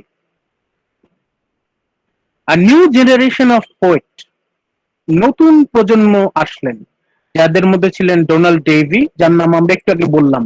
এই ডোনাল্ড ডেভি উনি তো উনার 30s কবিতায় বলেছিলেন কোলটুনের কথা। থর্নকাম and most importantly Philip Larkin, এই ভদ্রলোকের নাম মনে রাখেন, Philip Larkin. Philip Larkin, PHILIP, Philip, LARKIN, Philip Larkin. Philip Larkin, মোটামুটি ফিলিপ লার্কিনকে আমরা তাদের লিডার বলতে পারি। ডোনাল্ড ডেভি, থর্নকান যদিও তারা মানে মোটা সমসাময়িক ছিলেন, ফিলিপ লার্কিনকে তাদের রিপ্রেজেন্টেটিভ ধরি। ফিলিপ লার্কিনের দল তারা কি করলো? তারা এসে ডিলান থমাসের স্টাইলের বিরুদ্ধে বিদ্রোহ ঘোষণা করলো। দে রিঅ্যাক্টেড এগেইনস্ট, মানে ফিলিপ লার্কিনের দল তারা এসে রিজেক্ট করলো, তারা রিঅ্যাক্ট করলো। What seemed to them the verbal excesses of Dylan Thomas, Edith Sitwell and others. Dylan থমাসের যে স্টাইল, এটাকে লার্কিনরা বর্জন করলেন। ফিলিপ লার্কিনদের কথা হচ্ছে ডিলানের কবিতার ভাষা অতিরিক্ত ভায়োলেন্ট, ভার্বাল এক্সেস আছে এটার মধ্যে। কবিতা এতটা কর্কশ, এতটা ভয়ঙ্কর, এতটা তীব্র না হলেও হয়। মানুষকে ঘোর থেকে টেনে তোলার জন্য যে এত ভয়ঙ্কর ভাবে, এত ভায়োলেন্ট ওয়েতে বলতে হবে তা না, এত অ্যাগ্রেসিভ, এত অডিশিয়াস না হলেও হয়। ফিলিপ লার্কিন, ডোনাল্ড ডেভি এরা এসে বললো যে ডিলান থমাস এরা ভার্বাল এক্সেস করছেন, দ্যাট ইজ এক্সট্রিম। তারা এই এক্সট্রিম ভায়োলেন্ট টোনের বিরুদ্ধে রিয়াকশন জানালেন। তাহলে ডিলান থমাসের বিরুদ্ধে, ডিলান থমাসদের বিরুদ্ধে বিদ্রোহ মানে ঘোষণা করলেন হচ্ছে লার্কিনরা। ডিলান থমাসকে উনারা রিজেক্ট করলেন। উনাদের দলের নাম কি? ওনাদের দলের নাম হচ্ছে দ্য মুভমেন্ট। লার্কিনদের দলের নাম হচ্ছে দ্য মুভমেন্ট। ডিলান থমাসের গ্রুপের নাম কি ছিল? The new apocalypse. মনে রাখেন, ডিলান থমাসদের যে গ্রুপ, ওই গ্রুপটার নাম ছিল দ্য নিউ অ্যাপোক্যালিপস, নতুন বিপর্যয়, নতুন ধ্বংস। সেটাকে ওনারা লার্কিনরা বলল যে এটা হচ্ছে এক্সট্রিম, এতটা ভায়োলেন্ট কবিতা না হলেও হয়। লার্কিনরা এসে বলল তাদের নতুন দলের নাম হচ্ছে দ্য মুভমেন্ট। দ্য মুভমেন্ট, শুধু দ্য মুভমেন্ট, দেখেন আন্দোলন, দ্য মুভমেন্ট। লার্কিনদের গ্রুপের নাম হচ্ছে দ্য মুভমেন্ট। ওরা কি করবে? as this new group came to be called, তাদের উদ্দেশ্য কি ছিল? লার্কিনদের উদ্দেশ্য কি ছিল? দ্য মুভমেন্ট, এই গ্রুপের উদ্দেশ্য কি ছিল? aimed once again for a neutral tone, আবার নিউট্রাল টোনে ফেরত যায়। অর্ডেনের নিউট্রাল টোন থেকে বিরক্ত হয়ে ডিলান থমাস অ্যাগ্রেসিভ ভায়োলেন্ট টোনে চলে আসলেন, আবার এখান থেকে টোনটা আবার ফেরত যাচ্ছে নিউট্রাল টোনে। লার্কিনরা আবার সেই অডেনদের স্টাইল ফলো করছেন, নিউট্রাল টোন, আবারও সেই ঠান্ডা মেজাজ, ঠান্ডা থেকে গরম মেজাজ, আবার ঠান্ডা। মাঝখানে আমরা বলতে পারি যে Dylan Thomas they were influenced by the deadly violence of second World War, দ্বিতীয় বিশ্বযুদ্ধের জন্যই মূলত তাদের মধ্যে এই অস্থিরতার জন্ম হয়। পরে পরিস্থিতি যখন স্বাভাবিক হয়ে আসলো, লার্কিনরা এই ভয়ঙ্কর টোনটাকে বর্জন করলেন, তারা আবার নিউট্রাল টোনে ফেরত গেলেন। কিন্তু তাদের একটা স্পেশাল বৈশিষ্ট্য ছিল, শুধুমাত্র নিউট্রাল টোন পাওয়াটাই তাদের মূল উদ্দেশ্য না। হাইলাইট করছি, দেখেন, a purity of diction. Purity of diction, purity মানে হচ্ছে শুদ্ধতা, ডিকশন মানে হচ্ছে শব্দ চয়ন, মানে তারা তাদের কবিতায় যে শব্দ ইউজ করবে সেই শব্দ একদম বিশুদ্ধ হতে হবে, একদম সিনসিয়ার হতে হবে, মানে অতিরঞ্জন থাকবে না, কোন রকম এক্সট্রা কোনো কথাবার্তা থাকবে না, sincere as it is, faithful যা তাই, in which to render an unpretentious fidelity to experience. দেখেন একটু কঠিন কথা, আনপ্রিটেনশিয়াস। আনপ্রিটেনশিয়াস শব্দটা আসছে হচ্ছে প্রিটেনশন থেকে, মানে ভনিতা, ভান করা, কোনো কিছুর ভান করা, মানে ভণ্ডামি আমরা যেটাকে বলতে পারি, হিপোক্রিসি বলতে পারি। হিপোক্রিসি মানে হচ্ছে প্রিটেনশিয়াস, সেটার বিপরীত হচ্ছে আনপ্রিটেনশিয়াস, মানে হচ্ছে একদম অ্যাজ ইট ইজ, যা তাই, একদম ন্যাচারাল, একদম ন্যাচারাল। ফিডেলিটি মানে হচ্ছে বিশ্বস্ততা, ফেইথফুলনেস, ন্যাচারাল ফেইথফুলনেস। আনপ্রিটেনশিয়াস এর পরিবর্তে আমরা বলতে পারি একটা সহজ শব্দ ন্যাচারাল। ফিডেলিটির পরিবর্তে আমরা বলতে পারি faithfulness, natural faithfulness to experience, natural faithfulness to experience. তাহলে লার্কিনদের গ্রুপ, তারা শুধুমাত্র নিউট্রাল টোনে ফেরত আসলো তাই না, একই সাথে তাদের কথা হচ্ছে আমরা যা এক্সপিরিয়েন্স করি, whatever we experience we will express it naturally, faithfully, কোন রকম মিথ্যা কথা না, কোন রকম ভণ্ডামি না, কোন রকম ভনিতা না, কোন রকম এক্সাজারেশন, কোন রকম অতিরঞ্জন না, যা তাই। আমরা যা ফিল করব তাই বলবো, আমরা চোখে যা দেখব তাই বলবো, আমরা যা বুঝবো তাই বলবো, মানে অভিজ্ঞতার আলোকে 100% ফেইথফুল থেকে, 100% সৎ থেকে, নিষ্ঠাবান থেকে কবি হিসেবে যা ফিল করবে সেটাই কবিতার মধ্যে নিয়ে আসে। এটা হচ্ছে দ্য মুভমেন্ট আন্দোলনে ওদের কথা, বক্তব্য। তাহলে মুভমেন্ট, লার্কিনরা কি বলছে, কবিতার টোন হতে হবে নিউট্রাল টোন, আর বিষয়বস্তু হতে হবে হচ্ছে ন্যাচারাল ফেইথফুলনেস টু এক্সপিরিয়েন্স। এই যে এক্সপিরিয়েন্স, এখানে কিন্তু আমরা সেই উইলিয়াম ওয়ার্ডসওয়ার্থের কথা মনে পড়ছে। উইলিয়াম ওয়ার্ডসওয়ার্থের কথাও ছিল এটা, যে আমার অভিজ্ঞতা যা বলবে আমি সততা নিষ্ঠার সাথে, with honesty and faithfulness, with integrity, সততার সাথে আমার অভিজ্ঞতাটাই আমি তুলে ধরবো, কোন রকম মিথ্যা বানোয়াট অতিরঞ্জন ভনিতা কোনো কিছু বাদ দিয়ে আমার অভিজ্ঞতা যা বলবে আমি সততার সাথে নিষ্ঠার সাথে তাই ফুটিয়ে তুলব। The poet should portray reality with natural faithful experience, মানে কবি যা এক্সপিরিয়েন্স করবে তাই। এখন এই যে দ্য মুভমেন্ট, এই গ্রুপের মধ্যে কে সবচেয়ে বেশি গুরুত্বপূর্ণ বলেছি, Larkin, Philip Larkin. Philip Larkin, ওনার অবদান কি? লার্কিন এই গ্রুপের সবচেয়ে গুরুত্বপূর্ণ কবি, Philip Larkin. Larkin its most notable exponent, উনি একদম সরাসরি explicitly rejected the imported modernism of Pound and Eliot. আমরা মডার্ন পোয়েট্রি একদম শুরুর দিকে বলেছিলাম না, Ezra Pound, T S Eliot, Pound, ওনারা যে স্টাইলে লিখছেন এটা কিন্তু বিদেশি, ফ্রান্স জার্মান স্টাইলে। এরা ফ্রান্স থেকে, ফ্রেঞ্চ মুভমেন্ট থেকে ওনারা ইন্সপায়ার্ড। এজরা পাউন্ড বলেন, টিএস এলিয়ট বলেন, এরা হচ্ছে বাইরের থেকে ইন্সপায়ার্ড। লার্কিন ওদের যে মডার্নিজম, পাউন্ডের বা এলিয়টের মডার্নিজমকে লার্কিন বলছেন আমদানি করা আধুনিকতা, ইম্পোর্টেড মডার্নিজম। ফিলিপ লার্কিন উনি বলছেন আমি পাউন্ড আর এলিয়টের যে আধুনিকতা সেটাকে প্রত্যাখ্যান করলাম, একদম সরাসরি। দেখেন কি লেখা, Larkin explicitly rejected the modernism of Pound and Eliot, মানে হচ্ছে লার্কিন পাউন্ড আর ইলিয়টের স্টাইলটাকে রিজেক্ট করলেন। এজরা পাউন্ড, টিএস এলিয়ট, তারা যে আধুনিকতাটাকে প্রকাশ করছেন এটাকে লার্কিন বলছে ইম্পোর্টেড, আমদানি করা আধুনিকতা, মানে বিদেশি আধুনিকতা।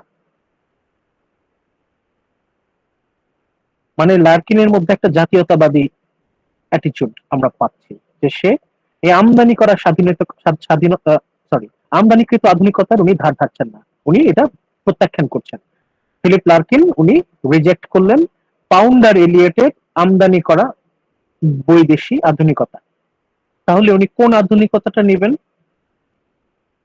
হি supported a native tradition represented in his century by Hardy. Hardy উনি পাউন্ড এন্ড এলিয়টের ইনফ্লুয়েন্স বাদ দিয়ে লার্কিন ফলো করলেন থমাস হার্ডিকে। থমাস হার্ডি সম্পর্কে আমরা জানি, আমরা যখন ভিক্টোরিয়ান নভেল পড়েছি, ভিক্টোরিয়ান ফিকশন পড়েছি, তখন আমরা কিন্তু থমাস হার্ডির নভেলের কথা বলেছি। Return of the native, টেস of the D'Urbervilles, আপনাদের অনেকেরই জানা থাকার কথা Hardy, Thomas Hardy. Thomas Hardy কিন্তু কবিতাও লিখতেন। ওনার যে কবিতা, এটাকে আমরা মডার্ন পোয়েম বলি। মানে Hardy was a Victorian novelist, but at the same time he was a modernist poet. হার্ডিকে আমরা মডার্ন পোয়েট বলতে পারি। এবং এই হার্ডির দ্বারা ইন্সপায়ার্ড হচ্ছেন Larkin. Larkin is inspired by Thomas Hardy's traditional modernism, native traditional modernism, আর he rejected Eliot's Pound's imported modernism. Philip Larkin উনি থমাস হার্ডিকে ফলো করছেন। কেন? কারণ থমাস হার্ডির যে মডার্নিজমটা, এটা হচ্ছে নেটিভ ট্র্যাডিশন, স্বদেশী। ফিলিপ লার্কিন উনি হচ্ছেন তার নিজের দেশের যে স্টাইল, দেশীয়, সেই দেশীয় স্টাইলের স্বাধীনতাটাকে প্রেফার করছেন। Larkin is rejecting foreign modernism, specially French modernism. France থেকে যে আধুনিকতা এসেছে, লার্কিন সেটা মানে প্রত্যাখ্যান করলেন, এবং তার পরিবর্তে তিনি থমাস হার্ডি যে ট্র্যাডিশনাল মডার্নিজম নিয়ে আসছেন, সেটাকে উনি গ্রহণ করলেন। লার্কিনের এই যে লার্কিন যে হার্ডিকে ফলো করছে, এটা কিন্তু পরবর্তীতে আরো অন্য অনেককেই সেটা আমরা ইন্সপিরেশন পাচ্ছি। যে that tradition now flourishes in the work of Tony Harrison and Seamus Heaney. বিশেষ করে সিমাস হিনি, টনি হ্যারিসন, সিমাস হিনি, এরাও লার্কিনের মতোই হার্ডিকে ফলো করছেন। তার মানে শেষে এসে আমরা আরো বড় আরেকজন অন্যতম ইনফ্লুয়েন্সারকে পেলাম, থমাস হার্ডি, যিনি একজন ভিক্টোরিয়ান নভেলিস্ট ছিলেন, কিন্তু তার কবিতায় আমরা মডার্নিস্ট এলিমেন্টস পাই।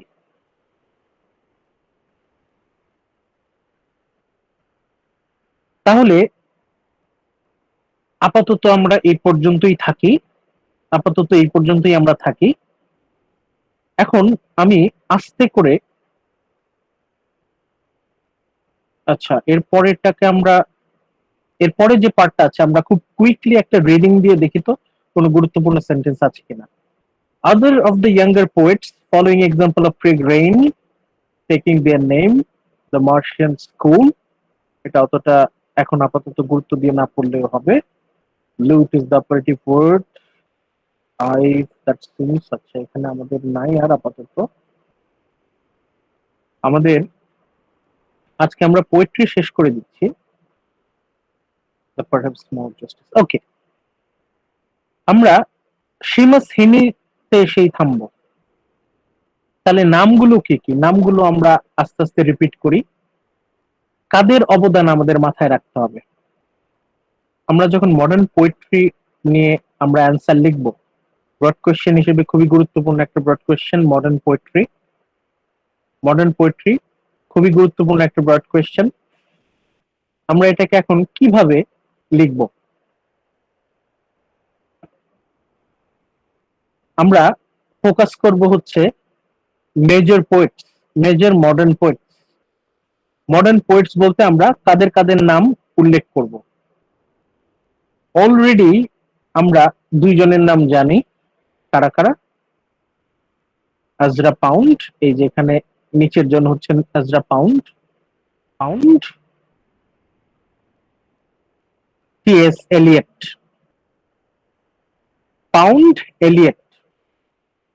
পাউন্ড আর এলিয়টের পর আমরা স্টাডি করলাম Gerard Manley Hopkins, G M Hopkins. হপকিন্সের পর আমাদের মাথায় রাখতে হবে W B Yeats. Yeats, W B Yeats. Yeats এর পর আমরা মনে রাখবো ডব্লিউ এইচ অডেন। অডেনের ক্লিনিক্যাল টোন। অডেনের পর আমরা মাথায় রাখবো Dylan Thomas, that violent drunkard, যিনি নিজেকে ভায়োলেন্ট ড্রাঙ্কার্ড নামে পরিচিত করতে গর্ববোধ করতেন। সেই ডিলান থমাস, থমাসের গ্রুপ দ্য নিউ অ্যাপোক্যালিপস। থমাসের সাথে ছিলেন এডিথ সিটওয়েল। আপাতত ডিলান থমাসের নামটা আপাতত মনে রাখেন। পরবর্তীতে লার্কিনদের দল দ্য মুভমেন্ট, ওরা ভায়োলেন্ট টোন থেকে ফেরত আসলো অডেনের কুল টোন। লার্কিন, লার্কিন উনি কার দ্বারা ইনফ্লুয়েন্সড? টোনের দিক থেকে তো উনি ফিরে গেলেন নিউট্রাল টোন লাইক অডেন। ফিলোসফির দিক থেকে উনি পাউন্ড এলিয়েটকে বর্জন করলেন। উনি ফলো করছেন হচ্ছে থমাস হার্ডিকে। কেন? কারণ এলিয়ট পাউন্ড তারা হচ্ছে they imported modernism from France, আর Hardy developed native modernism from its own tradition। এবং পরবর্তীতে এই লার্কিনকে ফলো করছেন টনি হ্যারিসন, সিমাস হেনি। এই সিমাস হেনিতে এসে আমরা আপাতত মডার্ন পোয়েট্রিকে শেষ করলাম আপাতত। তাহলে নামগুলো কি ছিল আমি আবার বলছি। T S. Eliot, and Ezra Pound. Pound Eliot তো আছেন, এরা ঘনিষ্ঠ বন্ধু ছিলেন। Ezra Pound, T.S.. Eliot. Ezra Pound হচ্ছে পুরোপুরি ইমেজিস্ট মুভমেন্ট ফলো করছেন, একদম precise clear picture. T S. Eliot উনি imagism, metaphysical movement, French symbolism তিনটাকে একত্রিত করলেন। জি.এম. হপকিন্স, ওনার বই যখন পোস্টহুমাসলি তার মৃত্যুর পর পাবলিশ হলো, তখন বোঝা গেল উনি প্রচুর পরিমাণে এক্সপেরিমেন্ট করেছেন, এবং এই যে এক্সপেরিমেন্টের একটা প্রেরণা উনি দিয়ে গেলেন জি.এম. হপকিন্স। সেই সাহসটা দিয়ে গেলেন যে কবির অধিকার আছে ইচ্ছামতো ভাষা আর ছন্দের পরীক্ষা নিরীক্ষা করার। জি.এম. হপকিন্সের পর ইয়েটস। ইয়েটস নিজেই ইতিহাস। উনি ওনার নিজস্বতা বজায় রেখে বিভিন্ন যুগে বিভিন্ন স্টাইলে কবিতা লিখে গেছেন। আমরা যদি ইয়েটস এর কবিতাই শুধু স্টাডি করি, তাহলে মডার্ন কবিতার যে বিবর্তন, মডার্ন পোয়েট্রির বিবর্তন, এভলিউশন, সেটা আমরা স্টাডি করা হয়ে যাবে। তারপর অডেন আছেন। Auden, he was inspired by GM. Hopkins and TS. Eliot. অডেনের সাথে সাথে স্টিফেন স্পেন্ডার ছিলেন, সিসিল ডে লুইস ছিলেন। এদের টোনটা ছিল হচ্ছে কুল নিউট্রাল টোন, ঠান্ডা মেজাজ। পরবর্তীতে দ্বিতীয় বিশ্বযুদ্ধের পর নতুন এক দল দ্য নিউ অ্যাপোক্যালিপস, নেতৃত্বে ছিলেন ডিলান থমাস। ডিলান থমাস এসে বললেন এই যে এইসব পুতু পুতু ঠান্ডা মেজাজের কবিতা আমাদের পোষাবে না, আমাদের দরকার তীব্র ভয়ঙ্কর প্রতিবাদ, কর্কশ মেজাজ। উনি অ্যাগ্রেসিভ ভায়োলেন্ট টোন নিয়ে আসলেন কবিতা। পরবর্তীতে 1950-এর দশকে নতুন আরেকটা দল হলো দ্য মুভমেন্ট। ওরা নেতৃত্বে ছিলেন Philip Larkin, Donald Davie. Larkin, Davie ওরা ডিলান থমাসকে প্রত্যাখ্যান করলেন। ডিলান থমাসকে প্রত্যাখ্যান করা মানে হচ্ছে ওনার যে টোন, ভায়োলেন্ট টোন, সেটাকে ওনারা প্রত্যাখ্যান করলেন। ওনারা ফেরত গেলেন হচ্ছে সেই অডেন, অডেন ইয়েটস, এলিয়ট, তাদের নিউট্রাল টোন। একই সাথে ওনাদের মূল বক্তব্য ছিল যাই লিখবো সততার সাথে, নিষ্ঠার সাথে, নিজের এক্সপিরিয়েন্সের উপর ভিত্তি করে, কোন রকম অতিরঞ্জন, এক্সাজারেশন ছাড়া। Natural faithful presentation of experience. এদের যে leader, most prominent leader Philip Larkin. Larkin উনি এলিয়ট আর পাউন্ড, ওদের যে ফিলসফি, ওটাকে উনি প্রত্যাখ্যান করলেন, কারণ তার মতে পাউন্ড অ্যান্ড এলিয়ট তাদের আধুনিকতাটা হচ্ছে আমদানি করা, ফ্রান্স থেকে আমদানি করা। ওনারা ওইটাকে বাদ দিয়ে গ্রহণ করলেন কাকে? Thomas Hardy. থমাস হার্ডি, যাকে আমরা নভেলিস্ট হিসেবে ভিক্টোরিয়ান পিরিয়ডে পড়েছি, ওনার কবিতায় আধুনিক কবিতার বৈশিষ্ট্য আমরা খুঁজে পাই। থমাস হার্ডি তার কবিতায় নেটিভ ট্র্যাডিশনাল ওয়েতে আধুনিকতাকে নিয়ে আসছে, সেটার প্রতি ইনফ্লুয়েন্স হচ্ছেন Larkin. Larkin followed the native traditional style of Thomas Hardy. এই থমাস হার্ডির স্টাইল লার্কিন ফলো করছেন। এই একই পদ্ধতিতে, একই পথে লার্কিনকে ফলো করছেন টনি হ্যারিসন, সেমাস হেইনে। তাহলে এদের কথা কি? We must follow our traditional modernism rather than imported modernism. এই হচ্ছে আমাদের history of modern poetry, 20th century poetry. এই পর্যন্ত আমরা মোটামুটি আইডিয়া রাখলেই হবে যে এখানে কি কি আন্দোলন হচ্ছে। আমরা যদি আন্দোলনের কথা খেয়াল করি তাহলে প্রথমে ইমাজিস্ট মুভমেন্ট, তারপর রিভাইভাল অফ মেটাফিজিক্যাল পোয়েট্রি, তারপর ফ্রেঞ্চ সিম্বলিজম, তারপর surrealism, French surrealism. French surrealism থেকে যারা the new apocalypse, aggressive violent tone, তারপর আবার return to the neutral tone, the movement, and rejecting imported modernism, accepting native tradition. আর আমরা যদি ব্যক্তি নামের দিক থেকে খেয়াল করি, কারা কারা? Pound, Eliot, Hopkins, Yeats, Auden, Dylan, Larkin, Hardy, Seamus Heaney. এই তো এদের নামগুলো, তাদের এইগুলো আমরা এদের মধ্যে সবথেকে ফেমাস কে ছিল? এদের মধ্যে ফেমাস আসলে তো ওইভাবে আমরা বলি না, আমরা ফেমাস শব্দটা ইউজ না করে আমরা বলবো হচ্ছে ইনফ্লুয়েন্সিয়াল, মানে কার সবচেয়ে বেশি প্রভাব ছিল। মডার্ন পোয়েট্রিতে মানে প্রথম দিকে অনেক বেশি ইনফ্লুয়েন্সিয়াল ছিলেন হচ্ছে পাউন্ড আর এলিয়ট, এরা দুইজন। মানে বিংশ শতাব্দীর শুরুতে, মানে 20th সেঞ্চুরির শুরুতে এরা দুইজন ছিলেন সবচেয়ে প্রমিনেন্ট। এলিয়ট ছিলেন supreme king of modern poetry. এর পরবর্তীতে ইনফ্লুয়েন্স নিয়ে আসলেন হচ্ছে হপকিন্স। হপকিন্স তো মারা গেছেন 30 বছর আগে। উনি হচ্ছেন, ওনার বই পাবলিশ হয় উনি মারা যাওয়ার 30-35 বছর পরে, তখন তার ইনফ্লুয়েন্স আসলো। একই সাথে ইয়েটস তার মতো কাজ করে যাচ্ছেন। ইয়েটস ওইভাবে আসলে ইনফ্লুয়েন্স করতে পারেন না, কিন্তু উনি সব স্টাইলে লিখে গেছেন। এবং অর্ডেন হচ্ছে হপকিন্স তারপর এলিয়ট ওদেরকে ফলো করেছে। বিপ্লব নিয়ে আসলেন হচ্ছে ডিলান থমাস। ওনার যে অ্যাগ্রেসিভ টোন, ওনার যে ভায়োলেন্ট টোন, উনি মানে সবার মাথা নষ্ট করে দিলেন। মানে দেখবেন যে যারা একটু পাগলাটে কথাবার্তা বলে, ভায়োলেন্ট কথা বলে, তারা কিন্তু আলোচনায় আসে। সেই হিসেবে ডিলান থমাস আলোচনায় আসছিলেন। উনি ফেমাস হয়েছিলেন ওনার এই উইয়ার্ড অ্যাগ্রেসিভনেস এর কারণে। পরবর্তীতে ডিলান থমাস এর কে অতিক্রম করেন লার্কিন। লার্কিন ছিলেন one of the prominent modern poets, কিন্তু লার্কিন ওনার নিজের স্টাইলের চাইতে উনি বেশি ফলো করছেন হচ্ছে হার্ডিকে, প্লাস টোনের দিক থেকে ফলো করছেন ওই এলিয়ট, ইয়েটস, অডেনকে। সেই হিসাবে যদি আমরা মানে মোটামুটি সবচেয়ে ইনফ্লুয়েন্সিয়াল মডার্ন পোয়েট বলতে চাই, তাহলে TS. Eliot, GM. Hopkins, WB. Yeats, Dylan Thomas, Philip Larkin. আর সেকেন্ডারি যারা আছে এদের মধ্যে আমরা পাবো